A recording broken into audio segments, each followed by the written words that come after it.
সামান্য বৃষ্টিতেই জলমগ্ন হয়ে পড়ছে দক্ষিণ ত্রিপুরার পশ্চিম জোলাইবাড়ির শিল্পীপাড়া। অভিযোগ, বিলোনিয়া জোলাইবাড়ি নতুন সড়ক নির্মাণের সময় সঠিক জল নিষ্কাশনের ব্যবস্থা না রাখার কারণে বৃষ্টির জল জমে ভোগান্তি বাড়ছে। স্থানীয়দের দাবি, জলবদ্ধতার কারণে বাড়িঘরে ক্ষয়ক্ষতি হচ্ছে, স্কুল, হাসপাতাল এবং বাজারে যাতায়াত করতেও প্রতিদিন সমস্যায় পড়তে হচ্ছে সাধারণ মানুষকে।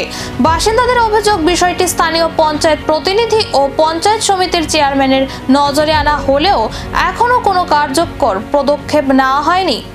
এবার সমস্যার স্থায়ী সমাধানের দাবিতে রাজ্যের মুখ্যমন্ত্রীর হস্তক্ষেপ চেয়েছেন এলাকাবাসী। এখন দেখার প্রশাসন কবে এই দীর্ঘদিনের জলবদ্ধতার সমস্যার সমাধানে উদ্যোগ নেয়। এই সময় করছি যে রাস্তা করো, আমরা ড্রেনটা যাতে ঠিক মতন করো, জল যাতে নামি যায়, আমরা এটাই চাইছিলাম।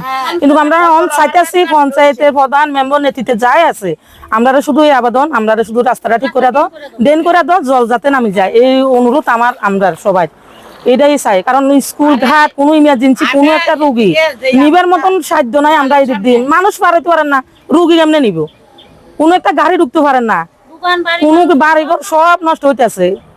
তো এমনি কি ফাড়ার মধ্যে থাকুন যায়, কোনো অ্যাম্বুলেন্স, কোনো ইমার্জেন্সি একটা ফায়ার সার্ভিস, কোনো কিছু ঢুকতো না। তাহলে আমরা কি রুগী লই আমরা এই সময়টা আনাচিটা করবো না, আমরা সাঁতার কাটতে রাস্তা পারবো। এটাই আমরা চাইতেছি, যাতে আমরা দিকে একটু চাই, আমরা এটাই আবেদন, আমরা রাস্তাটা জলদি যাতে নামে যায়, ড্রেনটা করে দাও।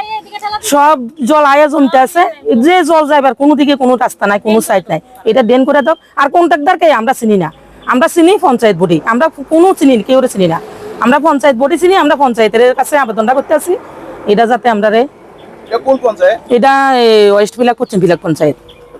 কোন জায়গা এটা? এটা শিল্পীপাড়া।